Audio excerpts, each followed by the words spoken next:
Cette parole nous enseigne une chose, qu'il ne faut jamais prendre à la légère les interdits de Dieu.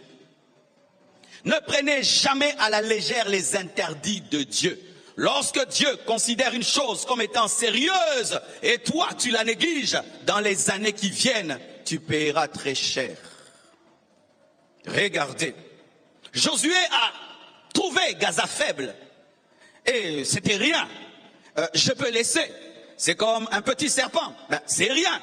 Mais des années après, le petit serpent engendre une femme qui a la capacité d'ôter l'onction d'un oint de Dieu.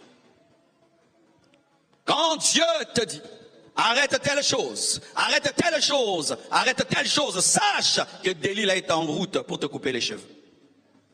Il y a des choses que Dieu t'interdit dans le secret. Il y a des choses que Dieu te révèle dans le secret. Tu n'as pas besoin de vivre les conséquences pour considérer ce que Dieu te dit. Lorsque Dieu te dit détruis Gaza, ne cherche pas à voir Delilah. Obéis, détruis seulement, ça va t'épargner des problèmes. Gaza engendre ceux qui volent l'onction.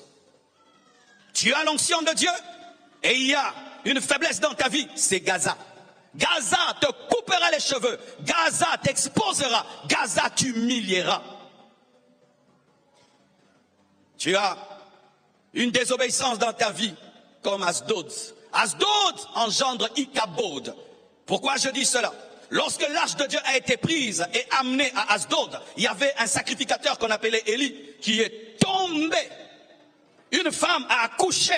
À l'instant, lorsqu'on lui a dit que son mari est mort, à l'instant elle accouche un enfant. Et au lieu de donner un nom de bénédiction, elle dit mon enfant s'appelle Ichabod. C'est-à-dire la gloire est bannie d'Israël. La gloire est partie d'Israël. Asdod, ce sont des péchés qui volent la gloire de Dieu. Des péchés qui volent la présence de Dieu. Des péchés qui te volent la communion avec Dieu. Et Dieu, quand il te parle d'une chose, fais attention, elle brisera ta communion avec Dieu. Ichabod, c'est-à-dire que Dieu n'est plus là. Ichabod, c'est-à-dire que la gloire n'est plus là. Ichabod, je vous dis mes frères, vaut mieux perdre l'onction, mais ne pas perdre la présence.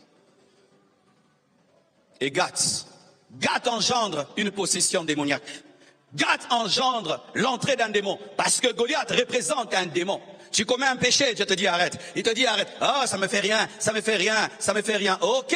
Pendant que tu joues avec le péché, il y a un démon qui est en route. Il est en train de venir. Dieu te dit arrête. Et il n'a pas besoin de t'expliquer qu'un démon est en route. Toi, tu dois seulement obéir. Et un jour, un esprit impur entre en toi, Goliath.